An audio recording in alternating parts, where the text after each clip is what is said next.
What's up, guys? It's day 127 daily hobbying, and today we're going to finish the Dolmenwood model, the book, and the smoke. And I'm also going to ramble about the new War Machine patch.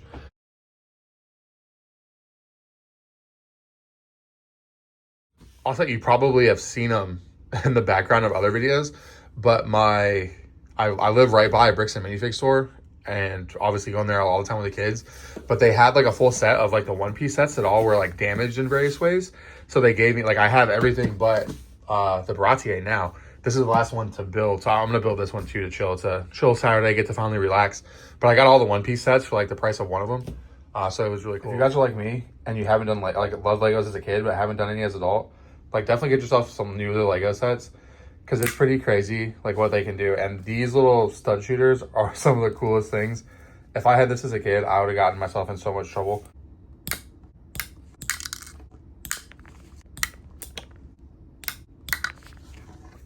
Okay, let's stop messing around and actually get the painting.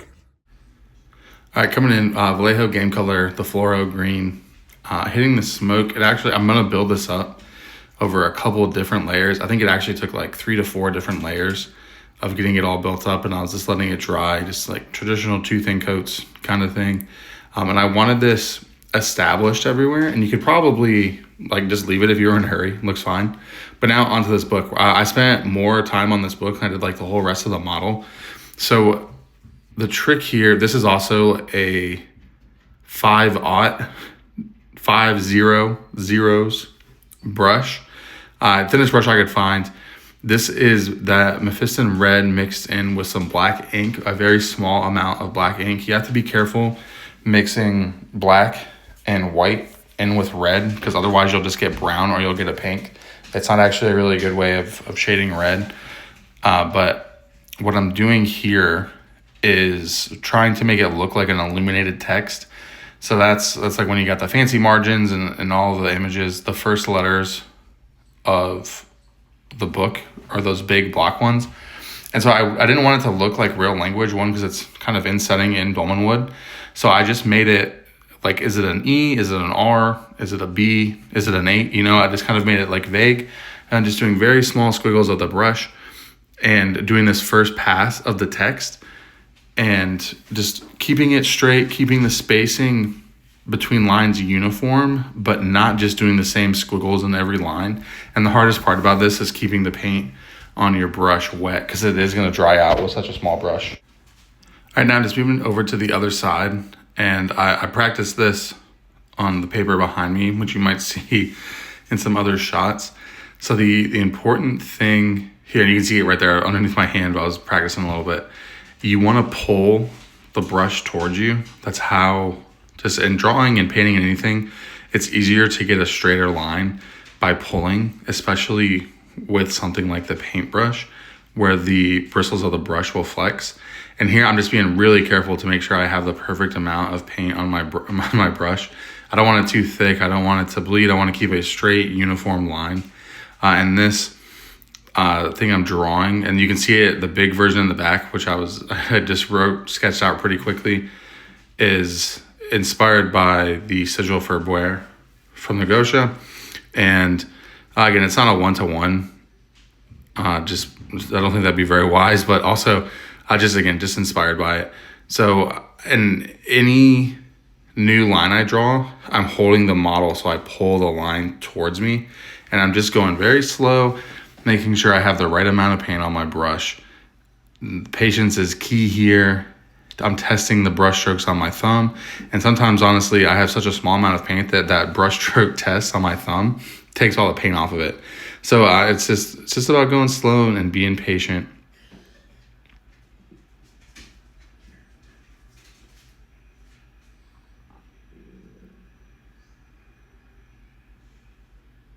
And now I'm changing directions. I'm just drawing new lines. So again, I'm rotating the model so I can always be pulling the brush down. So that's how you get those straight, uniform lines. And also you can see I have my wrist braced on the table.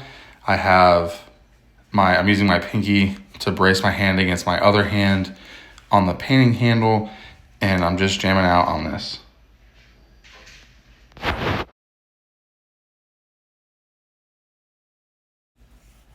Okay, here we're into where all our straight lines are done.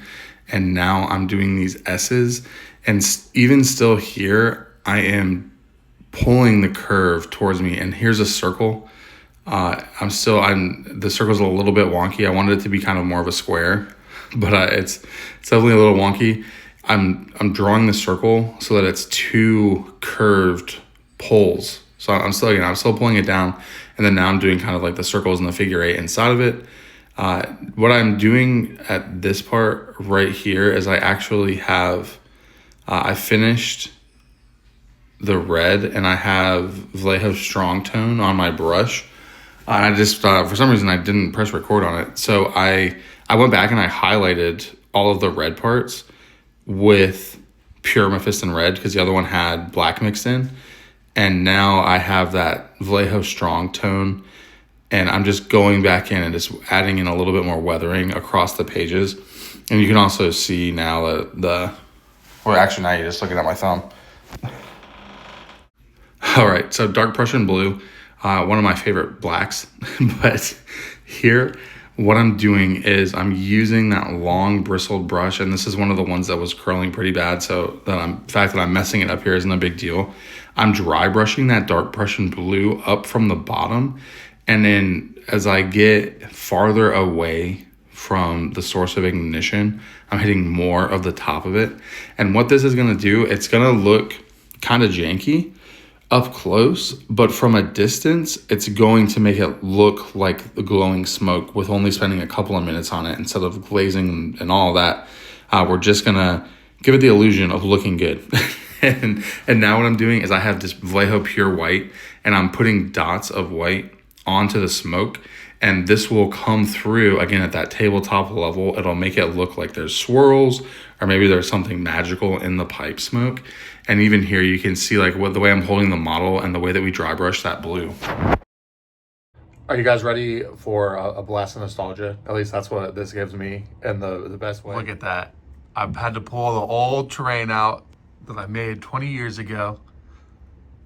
Because now that I'm flocking bases like it's 1999, I'm pulling the terrain out. Our boy is finished. We're ready to play some games. This is like tabletop distance. The smoke from the pipe pops. Those dashes of white make it look wispy. You see his eyes peering over the top of the glasses. You can see like his colorful clothes, and then you're looking at that book and you're like, wait, is that blood? What is he doing with that weird ass book? It does not match him. Did he just find it? Like, what is he doing? You know, and maybe someday I'll get good at taking pictures, but I'm definitely going to get better at taking pictures. I'm going to build a box or something. But today is not that day. But this is awesome, and I love it. And hopefully you do too. Another model down.